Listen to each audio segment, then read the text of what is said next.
Glad you can join us. We have many of our visitors to the Expanding Light, and we're just all glad to get together in satsang this morning. I'd like to read from Rays of the One Light, and this week's topic is the mystery of Avatara or divine incarnation. Truth is one and eternal. Realize oneness with it in your deathless self within. The following commentary is based on the teachings of Paramahansa Yogananda. The Bhagavad Gita in the 4th chapter states, as we saw last week, O Bharata, whenever virtue declines and vice predominates, I incarnate on earth. Taking visible form, I come to destroy evil and re-establish virtue. What is the mystery of this divine manifestation? Great avatars such as Krishna and Jesus Christ are born as babies, even as we all are. They take human form and go through normal human experiences as they grow from childhood to adulthood. They eat, they play. They may seem to suffer sickness and disappointment like the rest of us. In what way are they different from other human beings? The important thing to understand is that even as they are like us, so are we also like them. Their realizations can be ours too. They come on earth to show us our own divine potential. The difference lies not in the manner of their manifestation on earth, but in the consciousness with which they are born. All things are condensations, so to speak, of the cosmic vibration Om, described by St. John's Gospel as the Word. Most human beings, however, are unconscious of their divine origin. The avatars, on the other hand, come consciously as manifestations of that divine reality. As the Gospel says in the first chapter, "And the Word was made flesh and dwelt among us, and we beheld his glory, the glory as of the only begotten of the Father, full of grace and truth." Thus, through Holy Scripture, God has spoken to mankind. Om, Om, Om.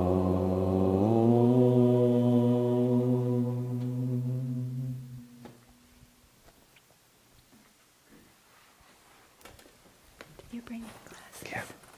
Thank you. Thank you.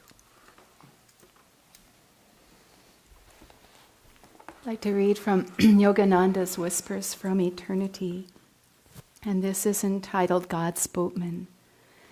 I want to ply my boat many times across the gulf after death, and return to earth's shores from my home in space. I want to load my boat with all those waiting, thirsty ones who have been left behind, that I may carry them to the opalescent pool of iridescent joy. There where my Father distributes his all desire-quenching liquid peace. Oh, I will come back again and again, crossing a million crags of suffering with bleeding feet. I will come, if need be, 1,000,000,000 times, as long as I know that one stray brother is left behind. I want thee, O God, that I may give thee to all. Free me then, O Lord, from this bondage of the body, that I may show others how they too can free themselves. I want thine everlasting happiness, but I also want to share it with others, that all my brothers may find their way to happiness, forever and forever in thee.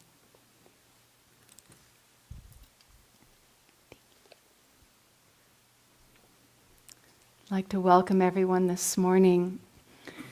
As I was meditating yesterday, I felt this flood of gratitude, as I oftentimes do, for the opportunity that we all have to gather together in this way, wherever Ananda is, wherever there are souls loving God, Europe, India, America, all over the world. It's such a indescribable blessing. Thank you for being here. The subject this morning is Avatara, the divine incarnation. And it would be very easy to relegate this topic, I think, to something of definitions, of qualifications. Who is an avatar, who isn't, at least according to those who have the consciousness to discern the difference. But Swamiji, in the readings this morning, he gives us a very clear and singular focus. And it's one that is also very lofty, but we can grasp it. We can grasp it. He says, not only are the avatars like us, but we are like them. We are like them. And it's really a beautiful focus. It's a simple one, it's a profound one, but it's really where we need to direct our energies. Anant and I were reading recently the little booklet, many of you have it or have read it, that Yogananda's nephew, Hari Krishna Ghosh, wrote about his own life and his experiences with Yogananda. And he's describing his family. And his father is Yogananda's brother, Sananda. His uncle is Bishnu, Yogananda's brother. So the three of them, Bishnu, Sananda, Yogananda. And he's talking about his family and he's talking about them. And he said as a very young man, Yogananda was very much into sports and athletics and really a powerhouse. And he taught his brother Bishnu, his brother Sananda, sports and all about physical culture. And so Hare Krishna is giving this account, and he says, and eventually my brother Bishnu became a great physical culturist, a great bodybuilder, and Sananda, eventually he became an artist and a painter. And Yogananda, of course, he was an avatar. And he wasn't in any way dismissing it, but it so casually comes across, it just makes you laugh. Oh, an avatar, yeah, sure, a builder, a doctor, a cook, a mother, an avatar. Great occupation. So, but it again, not to dismiss it in any way lightly, because it's really a profound role. Yukteswar says that the nature of Mahavatar Babaji is incomprehensible to the human mind. And it is great, and yet as we try to be in that thought and consciousness that yes, we are like them, we begin to have and develop that understanding. It's a very, very powerful role. They come, Kriyananda, he oftentimes says, the highest prayer, give me thyself that I may give thee to all. And this is the consciousness of the great ones. This is what enabled Yogananda to say, I've killed Yogananda long ago. No one dwells in this temple but God. Because without ego, they can give in a way that we can only try at this point to comprehend, totally free of that ego, totally selfless. They can give completely. They can give to everyone, not just one or two, not just a few, but everyone. And that love is so great. That love is so expansive. When Yukteswar came to Babaji at the Kumbh Mela in India, Yukteswar, he looked around and he said, I know there's high souls, receptive hearts in America and in Europe that would be so in tune with these teachings. Look at these sadhus. Half of them are not into it at all, more than half, just wandering around kind of aimlessly and in some kind of, just veiled really from the truth and essence of spirituality. And Babaji said to him, I can feel the pangs in your heart. Babaji said that to Yukteswar, I can feel, in other words, your compassion. Yukteswar was an avatar.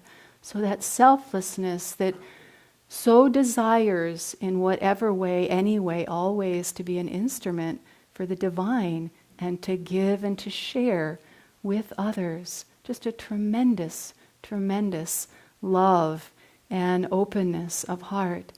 And we look at our line of avatars, that is really quite something to simply meditate on that.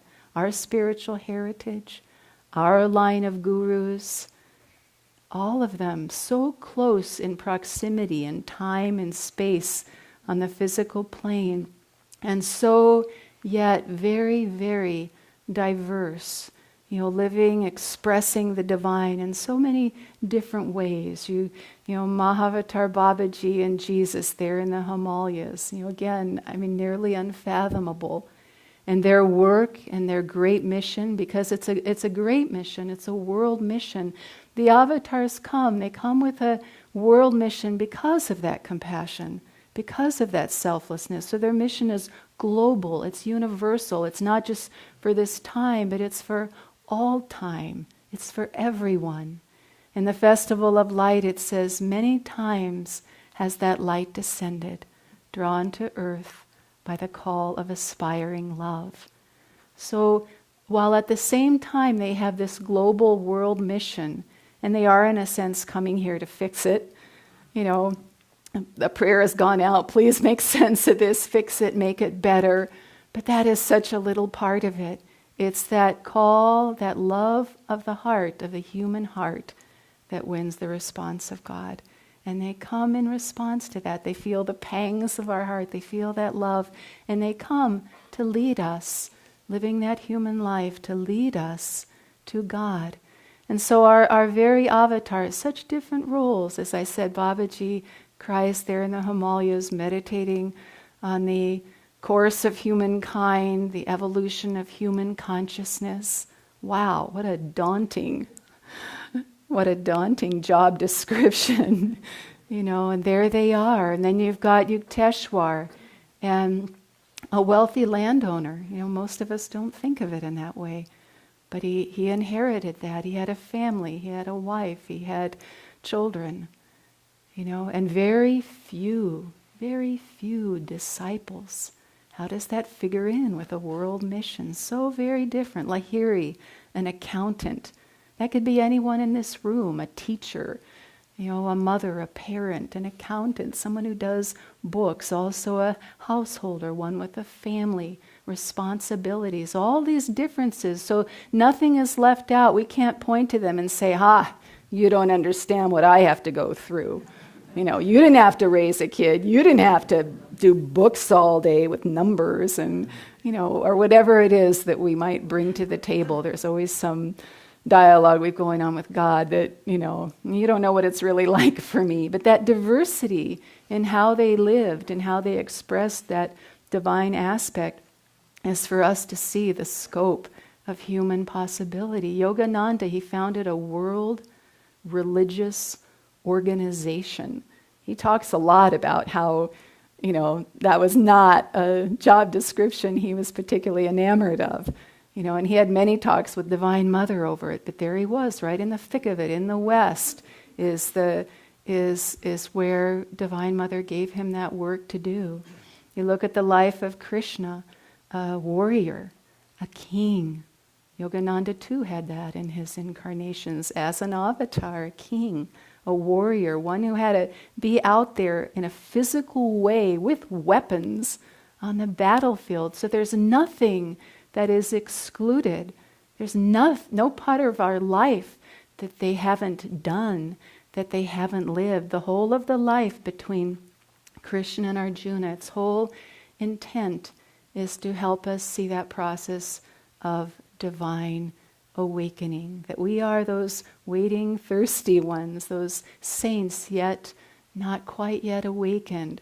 That Babaji was, when he sent Yukteswar, it was show the unity of East and West. Reach those hearts that you yearn to share with and give them spirituality through your selflessness, through your God attunement. And so Arjuna and Krishna, Swami Kriyananda in his commentary on the Gita, he describes Arjuna as sadhu, everyman. In other words, we are all Arjuna. And Yogananda said in that incarnation as Arjuna, he said that he was Arjuna. He was there with Krishna, and he found liberation in that life. And Arjuna, if we're like Arjuna, well, Arjuna, he wasn't always up. He had his despondency, he had his despair, he had his confusion. Why do I have to do this? Why do I have to live this life? Why is my life like this? Why are people behaving improperly? Why do we have to go to war? Why do I have to hold a weapon? Why do I have to kill someone who is a child of God? So we are like that being. We are like those avatars waiting to be born, waiting to be awakened. And their life, again, they've lived what we are living, but they've come out the other side. Swamiji talks about it this way. He says, because there's a human element in them, in the avatars. We see their humanness. Another great disciple of Yogananda's, Peggy Dietz, and just a beautiful story. She had a tremendous sense of humor. And she describes her first, she went to a talk of Yogananda. She had just read the autobiography, but he invited her to come for a meeting at Mount Washington. So she comes into his room and she sits down. The first thing he does is he pulls out the family scrapbook. He starts thumbing through the pages. He points to his brother and he says to Peggy, "Doesn't he look like Cary Grant?" And she doesn't know what to do with it. She's expecting something, exalted, for him to say something or just, go into the light or whatever. And he's talking about movie stars and his brother, and he looks like him. And, she's just trying to put it all together. But there's that very profound and real human element to their being. They do have a personality. They do have a warmth. And that's the whole import of that, is so that we can get the teachings. We can get it through one who is living a human life, but as Swamiji says, living as truly human, in other words, divinely human, living the human life in its highest, purest potential, which is God attuned, God united. And so, again, just there is that humanness, but it is there to share spiritual teaching. So we can't let the ego get in the way. We can't get so personal with the avatar and the guru that we miss the teaching by just seeing what they are outwardly, what they like, what they don't like, how they did this, how they did that. We want to tune into that. We want to be a part of that, but we have to glean from those instances and circumstances a consciousness that is behind it. And that's the difference. Swamiji says, and Yogananda said, the avatars never forget who they are. They never forget that divine consciousness. Do we remember that? Are we always conscious of that? That's why meditation is so important, because in meditation we do remember that. In deep meditation we are conscious of that. And the rest of it is put in its appropriate perspective. And we're able to do it, and we're able to live it, because it is in that right perspective. We're able to live it with that divine consciousness. So they never forget that. And when we talk about trying to be like them, that's what we're trying to really see in them. That's what we're really trying to remember. Swami Kriyananda, he said sometimes that, he says, I wish that when I was with Master, it was such a short time, as far as time goes, but a short time that he was with him in the physical body. And he says, I wish that I had had more spiritual maturity at that time. I could have gotten so much more. But then he has spent his whole life trying to tune in to all of those instances, not just memories, beautiful memories. Yes, they're beautiful memories, but really trying to go deeper within those experiences and glean from them the spiritual truth that is there, enough for a lifetime, enough for many, many lifetimes. So it's ours to recognize that we are like them, and in life to try to be like them by deepening our attunement. Swamiji, he tells a story one time when he was with Yogananda, and Yogananda was talking about a simple project that had to be done. It was fixing the driveway at the front of the property, and Kriyananda wasn't directly involved in the project himself, so he kind of wasn't paying attention on that level. And he just closed his eyes, he said, and he just tried to tune in to Yogananda. And he said he experienced an incredible bliss. I mean, here Yogananda was in this human body doing a very mundane thing, talking about the driveway, how to fix it, who's going to fix it. And Kriyananda had this incredible spiritual experience. But that's where attunement takes us. It takes us beneath the surface of the human drama, the human personality, into that consciousness where we remember that, yes, we are like them. We're like the closest and dearest of family members. I mean, we are really that close. It's not just our heritage, but it's who we are.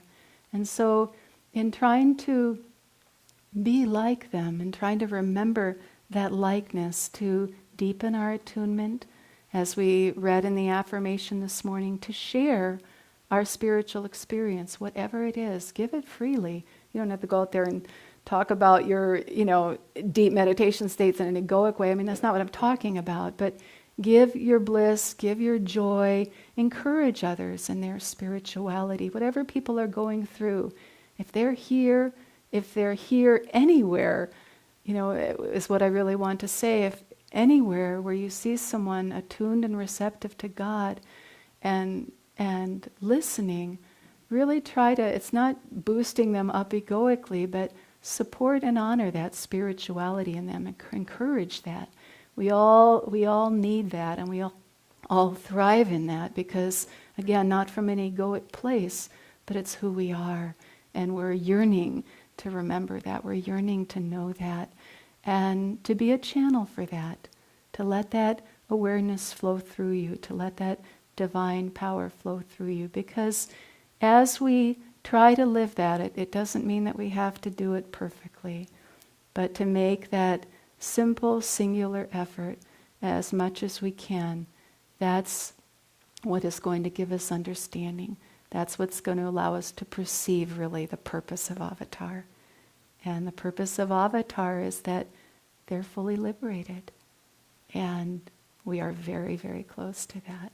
We are with them. We are like them. We are one with them. Thank you.